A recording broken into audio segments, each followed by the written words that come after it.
주의 뜻대로 사는 인생이라는 제목으로 하나님의 말씀 전하도록 하겠습니다. 예수님께서 오병이어의 그 기적을 행하시고 난 이후에 많은 사람들이 예수님을 쫓기 위해서 열심을 내는 그런 모습들을 보여주고 있습니다.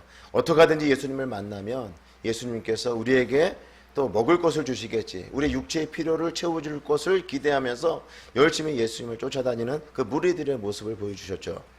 그 무리들의 그런 모습을 보면서 예수님께서 어떤 말씀을 하셨냐면, 너희들이 나를 쫓는 이유는 오병이어의 그런 놀라운 표적이 의미하는 바들을 너희들이 알고 나를 쫓은 것이 아니라 너희들이 떡을 먹고 배불렀기 때문에 나를 쫓은 것이다. 다시 말씀드리면, 예수님께서 오병이어의 그 표적을 보여주신 이유는 예수님이 하나님의 아들 되심과 그를 믿음으로 영원한 생명을 얻을 수 있음을 그들에게 알려주시기 위해서 오병이어의 기적을 행하셨는데, 그들은 예수님께서 행하신 그 표적의 진정한 의미가 무엇인지는 알지 못하였고, 예수님을 따라다니니까, 예수님과 함께하고 있으니까 오병이어의 놀라운 기적과 같은 육체의 필요를 채워주셨기 때문에 그런 필요를 예수님을 따라다니면 또다시 체험을 받을 수 있을 것이다 라고 하는 기대감을 가지고 예수님을 따랐다는 것이죠. 그래서 예수님께서는 뭐라고 말씀하시냐, 그렇게 썩을 양식, 그냥 먹고 사는 문제에만 집착하고 삶을 살아가지 말고, 썩을 양식을 위해서 일하지 말고 영원한 양식을 위해서 너희가 일해야 된다. 그 영원한 양식을 위해서 일하는 것은 곧 예수님을 믿는 것이다. 예수님을 믿는 것이 영원한 양식을 위해서 일한 것이다. 예수님께서 그렇게 말씀을 하십니다. 이후에 예수님께서 최종적으로 그 많은 무리들에게 어떤 말씀을 하셨는가? 내가 생명의 떡이다. 내가 생명의 양식이다. 나의 살을 먹고 나의 피를 마시지 아니하면 너희에게 생명이 없다. 다시 말씀드리면, 예수님을 믿고 예수님과 함께 거하고 예수님이 우리를 죄에서 구원할 구원자로 믿고 함께 하는 것, 함께 연합하는 것, 함께 사는 것, 그것이 곧 생명이고 그것이 곧 영생이고 그것이 곧 구원이다. 예수님께서 그런 말씀을 하셨어요. 그랬더니 사람들이 예수님께서 하신 말씀이 너무나 어려운 거예요. 아니, 예수님을 어떻게 먹는다는 말이야? 예수님의 살과 피를 어떻게 먹을 수 있다는 말이야? 예수님께서는 십자가에 달려서 우리 모든 죄의 문제를 해결하기 위해서 살이 찢기시고 피를 다 쏟으셨는데, 이와 같은 사역들을 통해서 우리를 구원하실 것에 대해서 말씀을 하신 것인데, 당연히 그 무리들은 예수님께서 하신 말씀을 알 리가 없었던 것입니다. 그래서 예수님을 하나님의 아들로 믿고 그를 믿어서 영원한 생명을 얻고자 하지 아니하고 육체의 그 필요만을 채움받기 위해서 예수님을 따랐던 자들은 예수님께서 그렇게 말씀하시니 더 이상 육체의 필요를 채워질 것 같지 않으니까 어떻게 해요? 사람들이 한 사람씩 두 사람씩 다 예수님을 떠났죠. 엄청나게 많은 사람들이 열정적으로 예수님을 따라왔는데, 예수님을 쫓아왔는데, 예수님께서 더 이상 어떤 기적도 행하지 아니하고 말씀만 하시니까 이해할 수 없는 말씀이다, 그 말씀이 너무너무 어렵다 라고 판단한 그 무리들은 다 떠나버리고 예수님의 제자들만 그들 가운데 남게 되었던 것입니다. 그리고 그 일이 있은 후에, 바로 이 7절 말씀이 그 후에로 시작되지 않습니까? 그 같은 오병이어의 놀라운 기적이 일어나고 사람들이 많이 모였을 때 예수님께서 말씀하시고 그 말씀을 이해하지 못했던 무리들이 다 흩어지고 난 이후를 말하고 있는 것입니다. 그 이후에 예수님께서는 주로 어디서 사역을 하셨는가? 유대 지역, 남쪽 유대, 예루살렘 주변에서 사역을 하지 아니하고 북쪽의 갈릴리 지역에서 예수님께서 이 사역을 하셨는데, 그때 있었던 일을 오늘 본문에서 다루고 있습니다. 특별히 예수님과 예수님의 형제들, 그러니까 마리아를 통해서 예수님만 태어난 것이 아니라 예수님의 형제들이 또 있었어요. 4명의 형제들이 있었는데 그 형제들과의 그 대화를 나누는 장면이 오늘 본문에서 나타나고 있습니다. 이 대화의 내용을 통해서 우리에게 주시고자 하는 메시지가 무엇인가 우리가 함께 살펴보므로 은혜를 나누는 귀한 시간이 될 수 있기를 주의 이름으로 축복합니다. 2절에 있는 말씀을 우리 같이 한 목소리를 읽도록 시작. 유대인의 명절인 초막절이 가까운지라.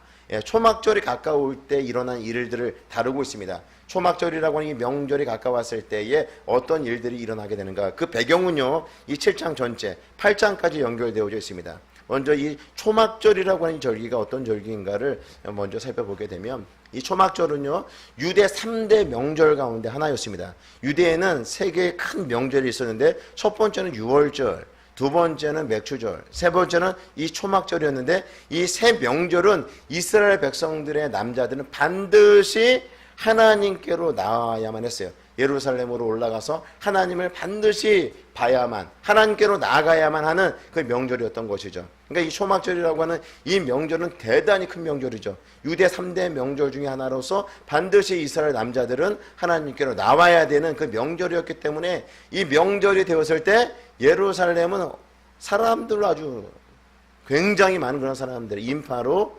복잡했을 거라고 하는 것을 우리가 충분히 예상할 수 있겠죠. 그러니까 엄청나게 많은 사람들이 예루살렘에 모일 수밖에 없는 그런 명절이 바로 이 초막절이었던 것이죠. 그러면 이 초막절은 어떤 명절인가? 그것은요, 이스라엘 백성들이 광야 40년이라고 하는 긴 시간 동안에 방황을 하지 않습니까? 한번 생각해 보세요. 사막과 같이 그 황량한 땅에서 여러분들이 산다고 생각하면은 과연 그곳에서 여러분들이 제대로 살아갈 수 있을까요? 물이 없고 풀 한 폭이 제대로 자라지 않는 그 황량한 그곳에서 40년 동안 전혀 살 수 없는 그 환경 가운데서 이스라엘 백성들이 무려 40년 동안 산 거죠. 이스라엘 백성들이 40년 동안 살 수 있었던 그 근거가 무엇이에요?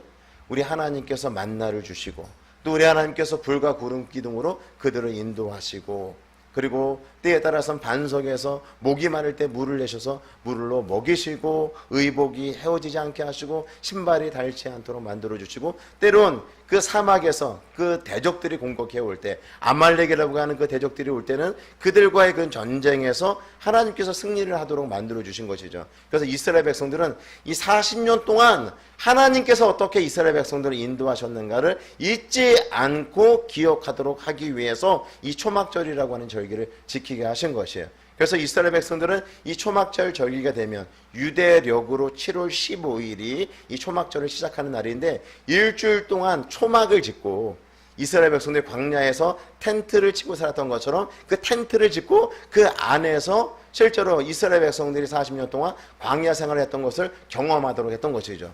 그러니까 텐트 하나 쳐놓고 거기서 생활한다라고 생각하면 어때요?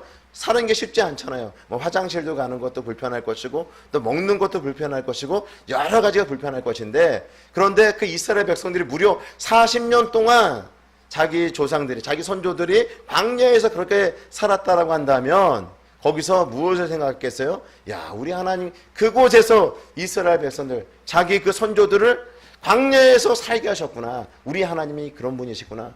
광야의 길을 걸어가실 때 광야의 길을 인도하시는 분이시구나. 정말 풀 한 폭이 물 한 모금 마실 수 없는 그런 곳에서 또 인도하시는 분이 우리 하나님이시구나. 이런 사실을 잊지 않고 기억하도록 하기 위해서 하나님께서 이스라엘 백성들에게 명령한 거예요. 초막절을 반드시 지켜라. 일주일 동안 그들은 초막을 짓고 그 초막에서 살도록 하였는데, 지금도 유대인들은요 이 초막절을 지키고 있어요. 성도 여러분, 우리가 살고 있는 이 땅도요 광야와 같아요. 그렇죠?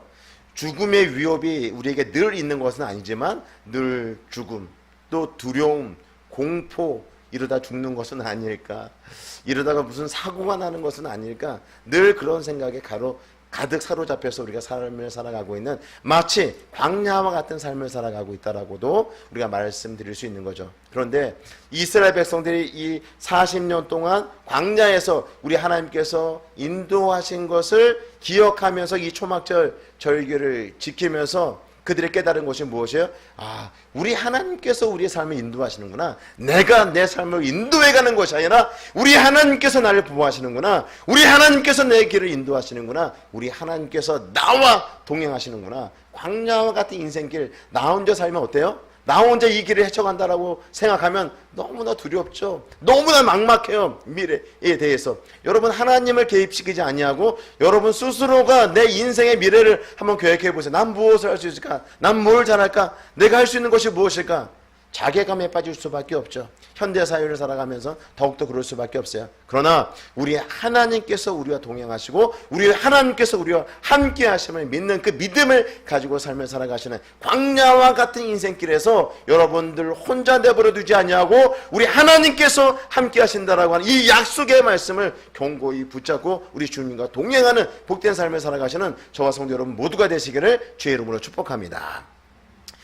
그런데 이스라엘 백성들에게 우리 하나님께서 초막절을 지키라고 하는 이유가 무엇일까요? 그것은 자주 잊어버리기 때문에 하나님께서 40년 동안 이스라엘 백성들을 인도하셨는데 이스라엘 백성들이 현재 삶이 너무나 힘들어서 하나님께서 어떻게 우리의 삶을 인도해 가시는지 자주 잊어버려요.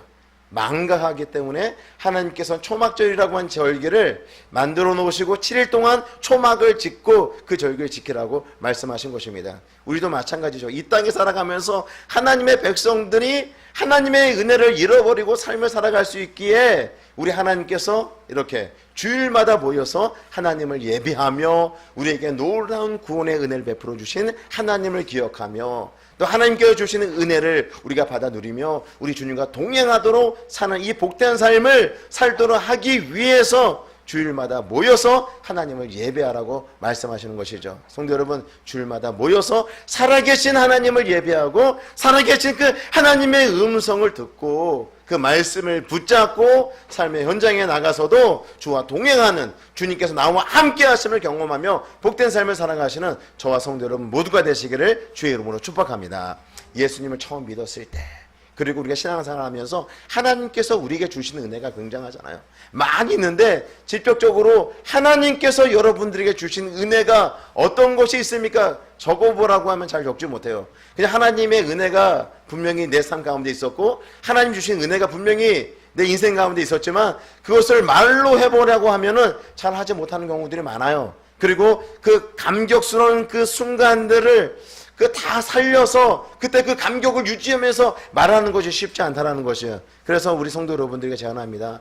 여러분들이 하나님께서 주신 그 은혜들을 좀 기록했으면 좋겠어요. 여러분 설교 노트들 있잖아요. 설교 노트에다가 한 주간 여러분의 일상의 어떤 삶 속에서 살다가 받았던 은혜들이 있으면 설교 노트에다가 그런 기록들을 좀 남겼으면 좋겠어요. 한 주간 우리 하나님께서 나에게 베풀어 주신 은혜가 어떤 것인가, 아주 생생하게 여러분의 경험된 은혜가 있다라고 한다면 그런 부분들을 적어 놓는다고 한다면 여러분의 시간 지나도 다시 한번 그 부분을 읽어볼 때 어떤 느낌이 들겠어요? 야, 맞아 그때 하나님께서 이렇게 나에게 응답하셨지. 그것도 아주 세세하게 적는다라고 한다면 그것이 여러분들의 더 큰 은혜가 되지 않겠습니까? 권사님이 과거에 그 초등학교에서 인삼밭에서 막 기도하실 때, 기도할 때 하나님께서 응답하시고 하나님과 그런 친밀한 교제를 나누고, 그리고 나올 때마다 그 앞에 권사님 앉은 자리에는 항상 다 이맥한 인삼 마셨는데 큰 인삼들이 한두 개씩 꼭 있었다고 말씀하셨는데, 그런 이야기들이 저에게 너무나 은혜가 되는 거예요. 저에게 너무나 감동이 되는 거예요. 그리고 그 말씀을 하시는 그 권사님의 표정은 너무나 은혜 가운데 있는 거죠. 그런데 시간이 지나면 그런 것들을 기록으로 남겨놓지 않으면은 어쩌다 한 번씩 스쳐 지나가면서 생각이 나지 그것이 계속 우리의 삶 가운데 머물러 있지 않는다는 거죠. 그래서 우리에게 베푸신 주님의 은혜가 너무너무 큰데 저도 생각해보니까 너무너무 많은 거예요. 그런데 이걸 다 쓰라고 하면 그것이 그렇게 생생하게 쓸 수 있을까? 생생하게 그것을 기록을 남길 수 있을까? 그런 생각을 하게 될 때 기록으로 남기지 못했던 것이 너무나 아쉬워요. 너무나 아쉬움이 많이 남는데 여러분들도 마찬가지로 하나님께서 베풀으신 그 놀라운 은혜들을 이제는 기록으로 남겨주시기 바랍니다. 기록으로 남기고 볼 때마다 그 은혜를 생각하면서 은혜 가운데 거하시는 저와 성도 여러분 모두가 되시기를 주의 이름으로 축복합니다. 또 한 가지는요, 기도 수첩을 일부러 준비했어요. 여러분, 기도 수첩을 제도에 갖다 놨는데 기도 수첩을 갖다 놓은 이유도 무엇인가 하면 우리가 기도하는 내용들을 한번 적어보자는 거예요. 기도할 때 내가 기도 제목을 가지고 그 기도한 내용들을 적어보고, 그리고 하나님께서 그 기도한 응답에 대해서 어떻게 응답하셨는가를 또 상세하게 옆에다가 기도 응답에 대한 내용을 적도록 되어 있습니다. 한번 같이 한번 해보자고요. 다인이가 지금 어떻게 보면 이제 수술을 앞두고 있고 좀 아픈 상태에 있잖아. 그런 부분들도 상세하게 기도 제목에다 적어 놓는 거예요. 적어 놓고 하나님께서 이 부분을 어떻게 치료해 하시고 회복해 가시는가를 옆에다 또 적어 놓을 수 있다면 그런 과정들, 야, 하나님께서 고치시고 회복시키시는 그 은혜가 정말 하나님께서 온전케 하시는 그 순간이 오게 되면 너무나 기쁘잖아요. 그리고 우리 입술에서 하나님이 고치셨습니다, 하나님께서 회복시키셨습니다, 이런 고백을 하게 되는데 시간이 한참 지나면 어떻게 돼요? 시간이 한참 지나면 그게 하나님께서 고치신 것인가? 그냥 의사가 고친 것이 아닌가? 이런 생각을 할 때가 있거든요. 그럴 때 기도 제목표를 다시 한번 딱 보는 거야. 응답, 하나님께서 내 기도에 어떻게 응답하셨는가를 보게 되면, 야, 하나님께서 응답하셨구나. 내가 그때 이렇게 기도했는데 하나님께서 이렇게 응답하셨구나. 그래서 우리 하나님께서 응답하신 그 기도 제목을 가지고도 우리는 은혜를 받을 수 있는 것이죠. 그래서 이스라엘 백성들에게 하나님께서 망각하지 말도록 초막절을 지키라고 말씀하셨다고 한다면 우리는 어떻게 해요? 하나님께서 오늘날 우리에게 주시는 그 은혜를 잊지 아니하도록 주일을 지키면서 예배를 드리지만 실제로 하나님께서 우리에게 주신 그 은혜를 기록으로 남기는 거예요. 그리고 기도 제목도 써서 기록으로 남기고 응답된 것은 응답된 것대로 또 기록으로 남기게 될 때 그것을 보게 될 때 우리가 하나님께서 우리에게 베풀어 주신 은혜가 얼마나 큰지를 경험하며 우리가 삶을 살 수 있게 될 것입니다. 하나님 나에게 은혜를 안 주셔 기록을 한번 해보시라고요. 하나님 주신 은혜가 너무너무 많음을 여러분들이 경험하게 될 것입니다. 하나님의 주시는 은혜를 잊어버리지 말고 기록으로 남기고 또 써보고 함으로 통해서 우리에게 부어주신 은혜가 얼마나 큰지를 날마다 삶 속에서 경험하며 하나님 앞에 감사를 올려드리고 삶을 살아가는 저와 성도 여러분 모두가 되시기를 주의 이름으로 축복합니다. 이제 이 초막절이 가까우게 되었을 때 예수님의 형제들이 예수님에게 제안을 하는 내용이 있습니다. 3절 4절 말씀을 같이 우리 한 목소리를 읽도록 하겠습니다. 시작. 그 형제들이 예수께 이르되 당신이 행하는 일을 제자들도 보게 여기를 떠나 유대로 가소서. 스스로 나타나기를 구하면서 묻혀서 일하는 사람이 없나니 이 일을 행하려 하거든 자신을 세상에 나타내소서 하니. 지금 예수님의 형제들이 예수님에게 이야기를 하는 거예요. 예수님께서 갈릴리에 머무는 거죠. 변방. 그 북쪽에 있는 갈릴리에서 주로 사역을 하고 있으니까 이 예수님의 형제들이 왜 이곳에 머물러 있느냐. 이제 초막절이 가까이 오고 있으니까 이 초막절을 이제 예수님께서 이 예루살렘으로 올라가게 되면 유대 쪽으로 올라가게 되면 거기에 엄청나게 많은 인파들이 몰리게 될 것인데 거기서 갈릴리에서 행했던 그런 표적들을 갈릴리에서 행했던 그 기적들을 그 많은 사람들이 초막절을 지키기 위해서 전국에서 모여있는 그곳에서 행하게 되면 그 많은 사람들이 예수님에 대해서 알 것 아닙니까? 당신이 누군지에 대해서 잘 드러낼 수 있는 그런 절호의 기회가 아닙니까? 예수님이 그렇게 말씀하는 거죠. 제안을 하고 있는 거예요. 4절에 있는 말씀을 제가 다시 한번 읽어볼게요. 스스로 나타나기를 구하면서 묻혀서 일하는 사람이 없나니. 예수님 자신을 좀 드러내기를 원하지 않습니까? 그런데 왜 이 변방에 이 북쪽 갈릴리에 머물러 있습니까? 초막절 절기를 맞이하여서 이제는 자신을 드러내기 위해서 그 많은 사람들이 모여있는 예루살렘으로 올라가라고 예수님에게 제안을 하고 있는 것이에요. 이 일을 행하려 하거든 자신을 세상에 나타내소서 하니. 이제 세상에 드러내서 그 많은 사람들 앞에서 오병이어와 같은 놀라운 기적을 행하게 되면 어떻게 사람들이 그 초막절에 모여있는 그 엄청나게 많은 사람들이 다 무엇을 하겠어요? 예수님을 왕으로 세우려고, 그리고 예수님의 인기는 하늘을 찌를 것 아니겠어요? 그런 명성을 다 얻고 인기를 한 몸에 다 얻고 누릴 수 있는 그런 절호의 기회가 아니겠어요? 그래서 예수님의 형제들이 예수님에게 말하고 있는 거예요. 이런 제안을 하고 있는 거죠. 초막절이 가까울 때 예루살렘으로 올라가서 예수님께서 갈릴리에서 행했던 그 놀라운 표적들을 그곳에서 행하십시오. 그런 제안을 하고 있는 그 형제들의 모습을 보여주고 있는 것입니다. 그런데 중요한 것은 무엇인가? 5절에 있는 말씀을 보시겠습니다. 이는 그 형제들까지도 예수를 믿지 아니함이로라. 형제들이 지금 예수님을 하나님의 아들로 구원자로 믿고서 이런 말을 하고 있는 것이 아니라는 거죠. 예수님이 하나님의 아들로 믿지 않고 있죠. 예수님을 구원자로 믿지 않고 있죠. 그냥 정치적인 메시아라면 당신이 그런 어떤 이 유대를 로마의 그런 세력으로부터 구원할 수 있는 능력을 가지고 있는 자라고 한다면 이제 그 사람들의 세력을 규합하여서 그 사람들 가운데 우두머리로 이제 쓰십시오. 당신에게 그런 능력이 있는 사람이라고 한다면 이제 초막절에 예루살렘으로 올라가서 그 일을 하라고 제안을 하고 있는 것입니다. 그러니까 예수님의 형제들도 예수님과 함께 오랜 시간을 보내지 않았겠어요? 예수님께서 행하신 그 놀라운 기적도 보았을 것이고 예수님의 그런 권세 있는 말씀에 대해서도 이미 익히 들어서 알고 있었을 거예요. 그럼에도 불구하고 그들이 예수님을 믿지 않았던 것이죠. 예수님께서 말씀하시면 모든 사람들이 다 예수님의 말씀에 반응하고 나도 예수님 믿겠습니다 이렇게 반응하지 않잖아요. 그렇죠? 예수님이 말씀하시는데 하나님의 아들이신 예수님께서 말씀하시고 하나님의 아들이신 예수님께서 놀라운 기적을 행하심에도 불구하고 믿지 않는 사람이 있어요. 예수님을 죽이라는 사람은 반드시 있는 거죠. 예수님의 형제라 할지라도 형제라서 예수님을 당연히 믿고 예수님 하나님의 아들로 고백하는 것이 아니라고 하는 것을 오늘 말씀을 통해서 우리에게 알려주고 있는 것입니다. 예수를 믿는 것은 전적으로 하나님의 선물이에요. 예, 우리 집안이 좋아서, 그리고 어떤 신앙의 명문 가문이라서 내가 예수를 믿는 것이 아니라 하나님의 전적인 은혜로 우리가 믿음을 갖게 된 것입니다. 하나님의 은혜가 아니면, 하나님이 우리에게 믿음을 선물로 주시지 않냐면 예수를 믿을 수 있는 사람은 없어요. 하나님의 그 놀라운 선물을 우리에게 주셔서 우리가 예수님을 믿는 것이고, 우리가 하나님을 예배하는 이 자리에 있는 것입니다. 예수님의 형제라 할지라도 저절로 예수님을 믿게 되는 것이 아님을 보여주고 있는 것이고, 아님을 말씀해주고 있는 것입니다. 그런데 놀라운 일들이 이후에 벌어지게 되죠.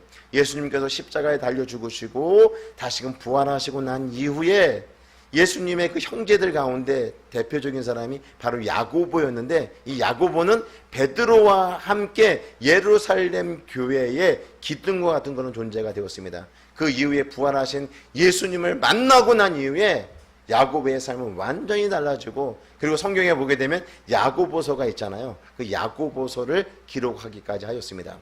그러니까 우리가 생각할 때는 어때요? 전혀 예수를 믿지 않을 것 같지만 시간이 지나서 부활하신 그 예수님을 만나고 예수님을 믿게 된 예수님의 형제들의 모습 또한 우리에게 보여주고 있는 것입니다. 성도 여러분, 우리의 가정이 기독교 가정이 아닐 수도 있잖아요. 또한 우리 가문이 기독교 가문인데 믿지 않는 사람이 우리 가정 가운데, 우리 가문 가운데 있을 수 있어요. 예수님의 형제들도 처음에 믿지 않았잖아요. 그러나 시간이 지나서 예수님을 믿었다라고 하는 사실을 우리가 알게 된다고 한다면, 지금은 믿지 않고 있지만 언젠가는 그들이 예수님을 믿을 것이다라고 하는 그 기대감을 가지고 위하여서 기도할 수 있는 저와 성도 여러분 모두가 되시기를 주의 이름으로 축복합니다. 기도하기를 포기하지 마세요. 믿음의 가정 되어서 함께 예배드리고 함께 교회 나와서 신앙생활하는 것이 얼마나 복돼요. 이 복된 생활을 하는데 때론 우리 가족 구성원들을 보게 되면 예수를 전혀 믿을 것 같지 않은 사람도 있고, 교회는 전혀 관심 없는 사람들이 있는 것 같지만, 그런데 그렇지 않아요. 우리 주님께서 믿음을 주시면, 우리 주님께서 믿음을 선물로 주시면 언제든지 이 마음의 문을 활짝 열고 주님께로 나오는 줄로 믿습니다. 포기하지 말고 남편의 구원 문제를 위해서, 우리 자녀들의 구원 문제를 위해서, 우리 가족들의 구원 문제를 위해서 끊임없이 하나님께 구하고 하나님께 기도하게 될 때, 예수님의 형제들이 예수를 믿지 않다가 나중에 예수를 믿었던 것처럼 우리 가족 구성원들도 우리 하나님께서 믿음을 선물로 주셔서 믿음을 갖게 하시고 함께 신앙생활 하게 되는 줄로 믿습니다. 포기하지 말고 우리 가족 구원을 위해서 계속해서 기도하는 저와 성도 여러분 모두가 되시기를 주의 이름으로 축복합니다. 이렇게 예수님의 그 형제들은 예수님에게 예루살렘으로 올라가서 자신의 존재를 한번 부각시켜 보시기 바랍니다. 예루살렘으로 올라가서 초막절 절기에 많은 사람들이 있을 때 놀라운 기적을 베풀므로 그들 가운데 지도자가 되라고 이 형제들이 제안하게 될 때 예수님께서 어떻게 답변을 하시는가, 6절에 있는 말씀을 우리 같이 한 목소리를 들어가겠습니다. 시작. 예수께서 이르시되 내 때가 아직 이르지 아니하였거니와 너희 때는 늘 준비되어 있느니라. 예수님께서 초막절에 올라가라고 형제들이 제안할 때 내 때가 아직 되지 아니하였다. 그래서 난 지금 올라갈 수 없다. 그러나 너희 때는 항상 준비되어 있다. 이 말씀은 뭘 얘기하고 있어요? 초막절이라고 하는 이 절기가 있으니까 너희들은 올라가서 그 절기를 지키면 되지만 나는 아직 때가 되지 않았기 때문에 올라갈 수 없다. 이렇게 말씀을 하고 있습니다. 또 8절에 있는 말씀을 읽어보겠습니다. 시작. 너희는 명절에 올라가라. 내 때가 아직 차지 못하였으니 나는 이 명절에 아직 올라가지 아니하노라. 또 말씀하고 있죠. 내 때가 아직 이르지 아니하였기 때문에 나는 아직 올라가지 않겠다. 이렇게 말씀하고 계세요. 그리고 9절에 있는 말씀을 읽어드리겠습니다. 이 말씀을 하시고 갈릴리에 머물러 계시니라. 예수님은 올라가지 않고 갈릴리에 머물러 계시죠. 그런데 10절에 있는 말씀을 우리 같이 한번 읽어볼까요? 시작. 그 형제들이 명절에 올라간 후에 자기도 올라가시되 나타내지 않고 은밀히 가시니라. 분명히 올라가지 않겠다라고 말씀하시는데 10절에서는 또 뭘 얘기하고 있어요? 은밀히 예수님께서 예루살렘으로 올라가시는 모습을 보여주고 있는 것입니다. 그러니까 예수님께서 아직 올라가지 않는다라고 말씀하시고 10절에 은밀히 올라가셨다라고 하는 것은 우리 예수님께서 그 때가 되었을 때, 예루살렘으로 올라갈 때가 되었을 때에 예수님께서 은밀히 올라가셨다라고 하는 것을 말씀해 주고 있는 것이죠. 그러니까 그때가 이르지 아니하여서 올라가지 않았던 예수님께서 그때가 이르렀을 때 올라가신 그 예수님의 모습을 보여주고 있는데요. 우리가 요한복음 6장 38절에 있는 말씀도 한번 읽어볼게요. 요한복음 6장 38절 말씀 시작. 내가 하늘에서 내려온 것은 내 뜻을 행하려 함이 아니요 나를 보내신 이의 뜻을 행하려 함이니라. 그러니까 예수님께서 이 땅에 오신 목적이 하나님 아버지의 뜻을 행하기 위해서 이 땅에 오셨기 때문에 때가 굉장히 중요한 거예요. 그때는 무엇을 말하고 있냐? 하나님의 때를 말하고 있는 거죠. 하나님 아버지가 원하는 때, 하나님의 일을 하는 데 있어서 하나님 아버지가 원하시는 그 때에 정확하게 순종하여서 예수님께서 일하시는 그런 모습을 보여주고 있는 것입니다. 우리가 7장 1절의 말씀도 한번 읽어볼까요? 시작. 그 후에 예수께서 갈릴리에서 다니시고 유대에서 다니려 아니하심은 유대인들이 죽이려 함이로라. 예수님께서 이 땅에 왜 오셨을까요? 인간의 몸으로 이 땅에 오신 이유가 뭐예요?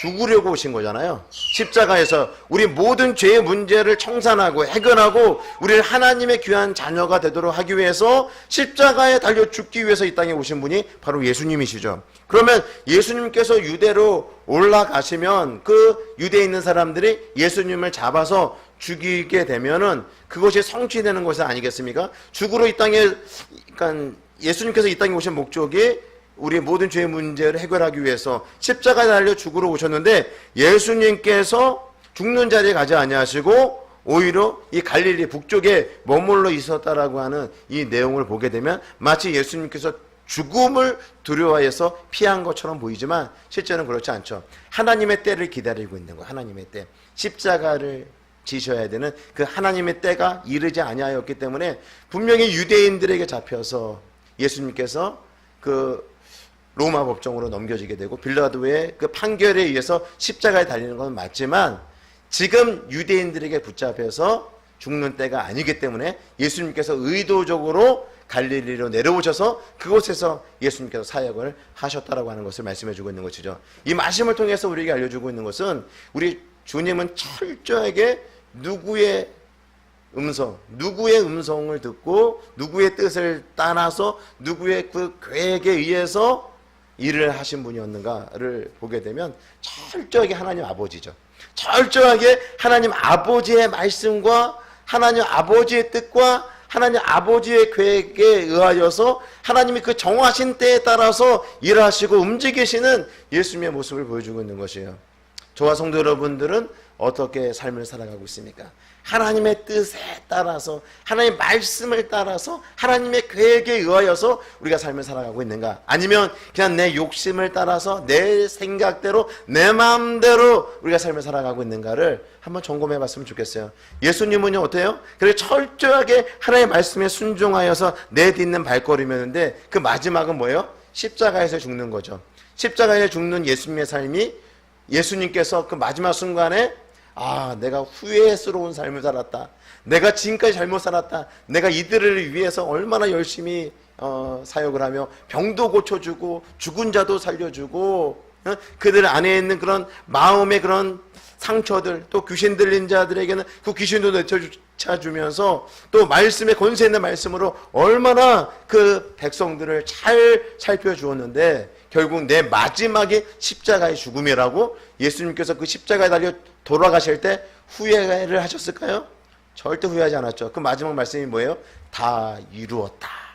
하나님의 뜻을 예수님께서 십자가에서 다 이루었다. 그렇게 말씀하지 않았습니까? 그러니까 사람들이 볼 때는 실패한 것 같고 사람들이 볼 때는 완전히 그 망가진 삶처럼 보이지만 하나님 말씀에 철저하게 순종한 삶은 후회 없는 삶이 된다라고 하는 것을 우리에게 알려주고 있습니다. 때론 우리가 세상에서 넘어질 수도 있고요.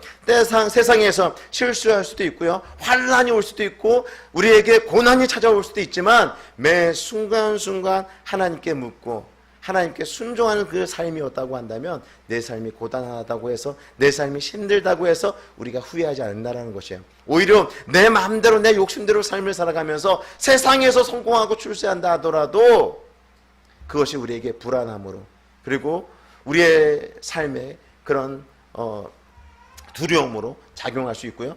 후회하는 삶이 될 수 있는 거죠. 내가 세상에 성공했는데 성공하고 출세하고 그리고 정말 그 대궐과 같은 데서 삶을 산다 할지라도 돌아보면 남은 것이 하나도 없는, 내가 지금까지 뭘 하고 살아왔지? 그런 후회하는 그런 인생이 될 수 있다라고 하는 것이에요.